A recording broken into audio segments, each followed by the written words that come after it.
Good morning. How are you? I hope you are well. By the grace of Almighty Allah, I am also well today. Today is our second session about making WS question for class 4 and 5.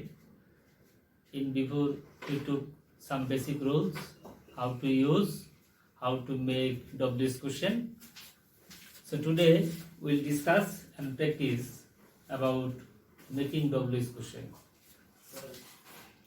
তোমরা জানো যে ইংলিশে 9টি শব্দ আছে, তার ভিতরে হু আছে, whose আছে, হোম আছে, হুইচ আছে, হোয়াট আছে, হোয়ার আছে, ওয়াই আছে, হাউ আছে। এই 9টি শব্দই হচ্ছে আমাদের WS ওয়ার্ডের জন্য। এই শব্দগুলি দিয়ে আমরা অনেকগুলো মেক কোশ্চেন তৈরি করতে পারবো। তো তোমাদের পূর্বে ক্লাসেও বলেছিলাম যে 3 ধরনের আমাদের কোশ্চেন তৈরি করা যায়। একটা হচ্ছে ইয়েস নো টাইপ, আরেকটা হচ্ছে ডব্লিউএস টাইপ, আরেকটা হচ্ছে ট্যাগ কোশ্চেন টাইপ। তো আমরা পূর্বের ক্লাসে হু এর ব্যবহার থেকে শুরু করে হাউ এর ব্যবহার পর্যন্ত দেখিয়েছিলাম। আজকে আমরা কিছু বাক্য লিখব, সেই বাক্যগুলো থেকে আমরা কি এক্সারসাইজ করব, দেখি তোমাদের কতটুকু মনে আছে। এবং আমরা আজকে বেশ কয়েকটি বাক্য লিখে আজকে ক্লাসটা আমরা শেষ করব, যাতে করে তোমরা সমর্থ হও মেকিং ডব্লিউএস কোশ্চেন তৈরি করতে।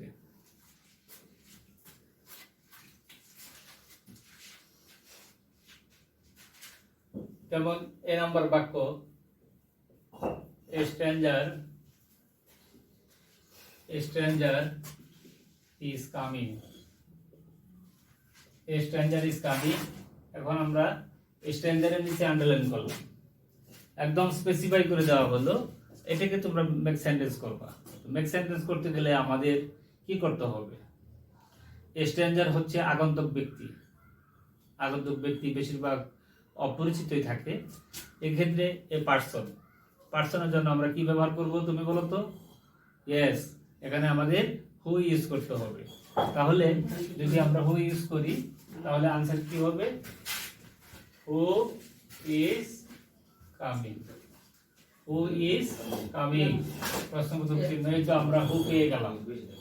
ঠিক আছে, তাহলে আমরা ব্যক্তির পরিবর্তে হু ইউজ করলাম। এখন আমি আরেকটা বাক্য লিখি, I bought a new book. I bought a new book. এখন এই ক্ষেত্রে ধরো আমি নিউ বুকের নিচে আন্ডারলাইন করলাম, নিউ বুকের নিচে আন্ডারলাইন করলাম। এখন তোমাকে মেক কোশ্চেন তৈরি করতে হবে, ডব্লিউএস কোশ্চেন। তাহলে যদি আমরা ডব্লিউএস কোশ্চেন তৈরি করি, সেক্ষেত্রে তোমাকে চিন্তা করতে হবে এই নিউ বুকটা কি। তা আমরা সহজেই বুঝতে পারি এই নিউ বুক হচ্ছে বস্তু বা থিং। তাহলে থিং বা বস্তু হলে আমরা কি ব্যবহার করে থাকি? হুইচ ব্যবহার করে থাকি। তো হুইচ যদি ব্যবহার করে থাকি তাহলে আমাদের আমরা শুরুতেই হুইচ নিলাম। এখন তোমরা জানো কোনো সেন্টেন্স যদি সাবজেক্ট আই থাকে অথবা উই থাকে, সেই ক্ষেত্রে আমাদের প্রশ্ন করিবার সময় ইউ ব্যবহার করতে হয়। তাহলে এখন আমরা ইউ নিব। আরেকটা হচ্ছে বট আছে, বট কোন টেন্স? Past tense. পাস্ট টেন্সের জন্য আমরা প্রশ্ন করার সময় ডিড ব্যবহার করব। তাহলে কি হবে?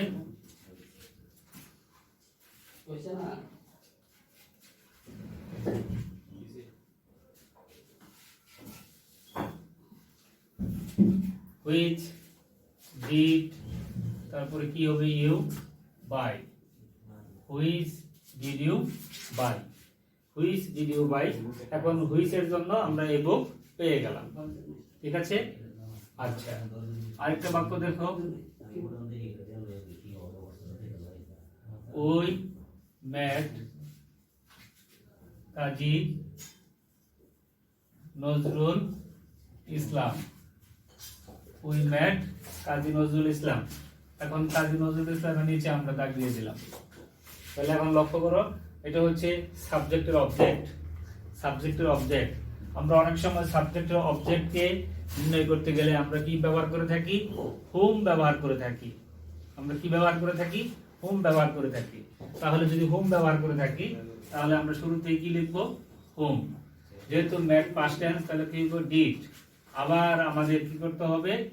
ইউর পরিবর্তে ইউ নিতে হবে, হোম ডিড ইউ, তারপরে কি হবে, মূল ভার্ব হবে meet, whom did you meet, তোমরা কাদের সাথে সাক্ষাৎ করেছিলে বা কার সাথে সাক্ষাৎ করেছিলে, উত্তর আসবে উই মেট কাজী নজরুল ইসলাম, আমরা কাজী নজরুল ইসলামকে সাক্ষাৎ করেছিলাম। এইভাবে আমরা সেন্টেন্স তৈরি করতে পারবো। আরেকটা বাক্য দেখো, it is Aladdin's lamp, it is Aladdin's lamp, ইহা হচ্ছে আলাদিনের বাতি। তাহলে এক্ষেত্রে আমরা যদি এখন ডব্লিউএস কোশ্চেন তৈরি করতে চাই, তাহলে এখানে আমাদের যদি কারো ব্যক্তিগত বা একান্ত নিজস্ব বোঝায়, তখন সেই ক্ষেত্রে আমরা হুজ ব্যবহার করে থাকি।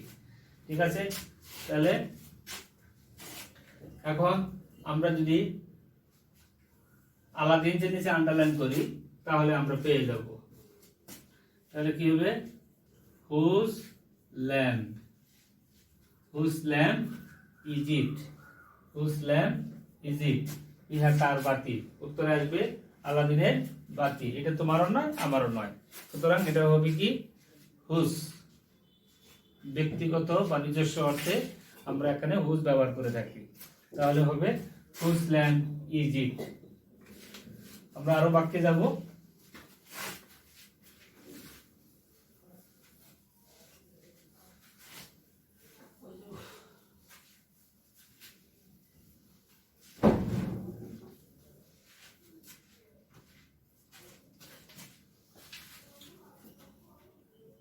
I work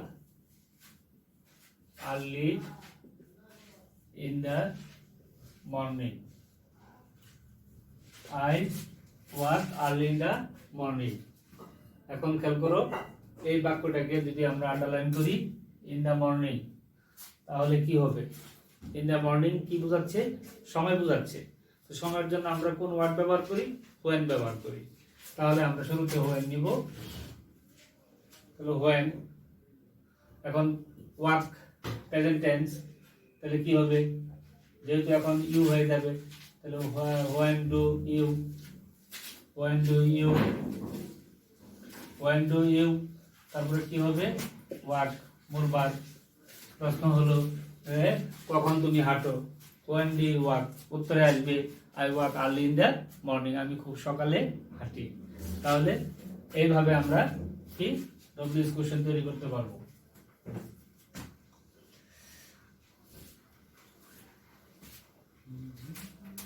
তারপর আরেকটা বাক্য দেখো, I want a glass of water, I want a glass of water, তাহলে এক্ষেত্রে আমি a glass of water underline করলাম, এ গ্লাস অফ ওয়াটার আমি আন্ডারলাইন করলাম।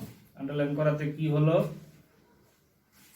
আন্ডারলাইন করাতে আমরা একটা ওয়ার্ড পেলাম, এটা বস্তু, কিন্তু এটা আমরা কি অর্থে, কি অর্থে আমরা এখন বাক্য তৈরি করব।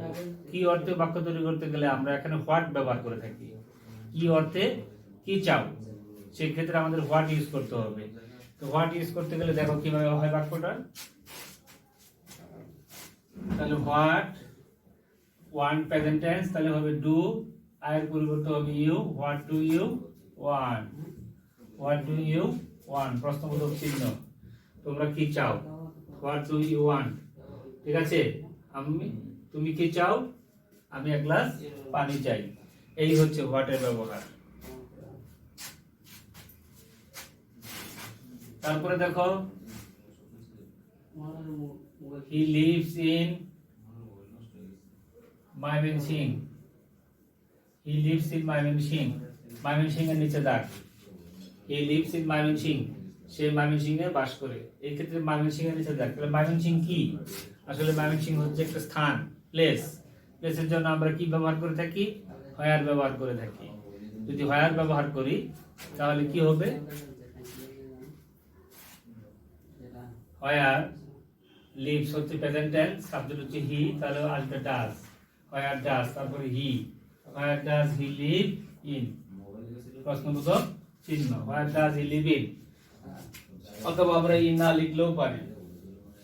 তাহলে হোয়ার ডাজ হি লিভ, তাহলে কি হবে, সে কোথায় বাস করে, উত্তর হলো he lives in Mymensingh. He lives in Mymensingh. আরেকটা বাক্য দেখো, the story is interesting. The story is interesting. অথবা আমরা যদি লিখি বোরিং, আমরা বোরিংও লিখতে পারি। গল্পটা মজারও হতে পারে, বিরক্তিকর হতে পারে। তাহলে দ্য স্টোরি ইজ ইন্টারেস্টিং এর নিচে আন্ডারলাইন করলাম, অথবা বোরিং এর নিচে আন্ডারলাইন করলাম। তাহলে এটা গল্পের সার্বিক অবস্থা কে আমরা নির্ণয় করতে পারতেছি এই ডব্লিউএস কোশ্চেন দ্বারা। তাহলে এর ক্ষেত্রে আমাদের কি ব্যবহার করতে হবে? হাউ ব্যবহার করতে হবে। যখন কোনো কিছু সার্বিক অবস্থা জানতে পারবো, কন্ডিশন অবস্থা, তখন সেক্ষেত্রে আমরা হাউ ব্যবহার করব। তাহলে উত্তর কি হবে? How is the story. How is the story, গল্পটি কেমন? উত্তরে আসবে দ্য স্টোরি ইজ ইন্টারেস্টিং অথবা বোরিং। ঠিক আছে, আমরা এভাবে অনেকগুলো বাক্য আমরা তৈরি করলাম। এখন তোমাদেরকে আমি কিছু সেন্টেন্স দিচ্ছি, তোমরা সেগুলি খাতা উঠাবে এবং তোমরা সেগুলির ডব্লিউএস কোশ্চেন তৈরি করবে। খাতায় উঠাও।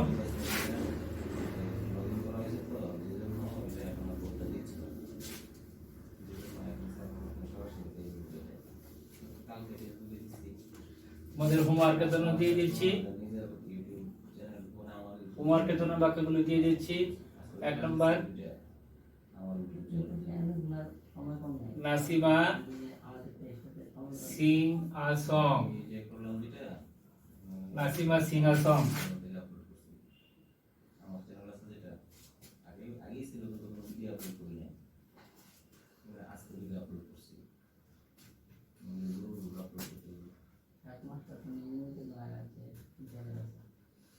আমরা নাসিমা নিচে দাগ দিলাম। তারপরে দেখো, I walk in the morning. Walk এর নিচে underline. C number, the place is nice. Nice এর নিচে দাগ। তারপরে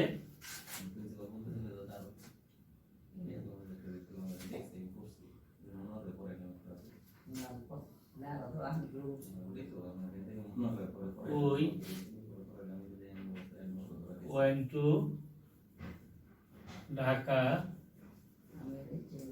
last year. We went to Dhaka last year. তারপরে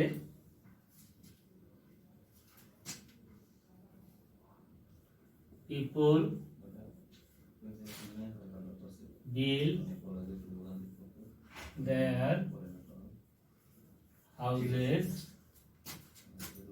to remain safe. People build their houses to remain safe.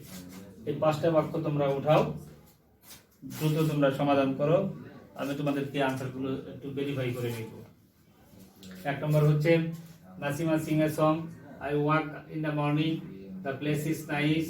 We went to Dhaka last year. People build their houses to remain safe.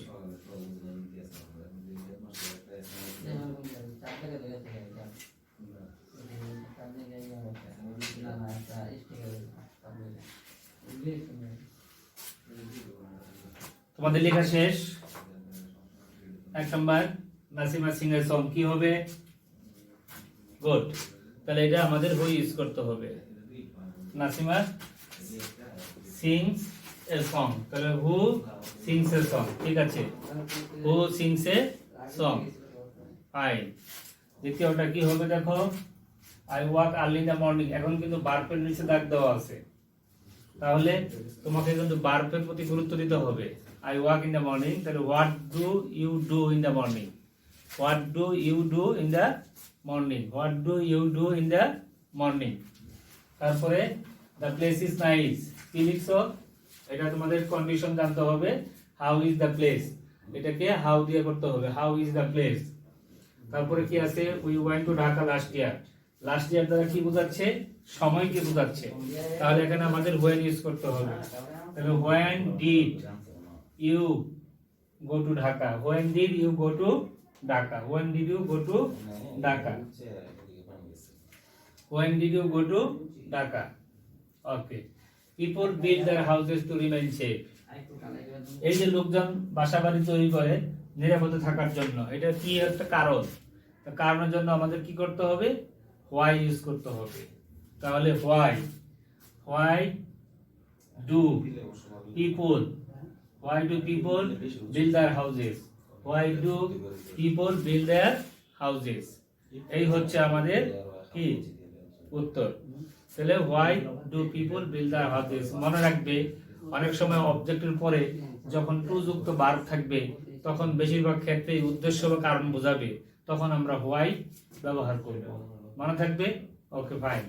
তাহলে আমাদের আজকে আলোচনা আমরা যা করলাম, তোমাদের grammar বইয়ে দেখবে অনেকগুলো এক্সারসাইজ আছে, সেই এক্সারসাইজগুলো তোমরা শেষ করবা। ভালো থাকো, আল্লাহ হাফেজ। আমি আর এই দিকে থেকে লিখবেন।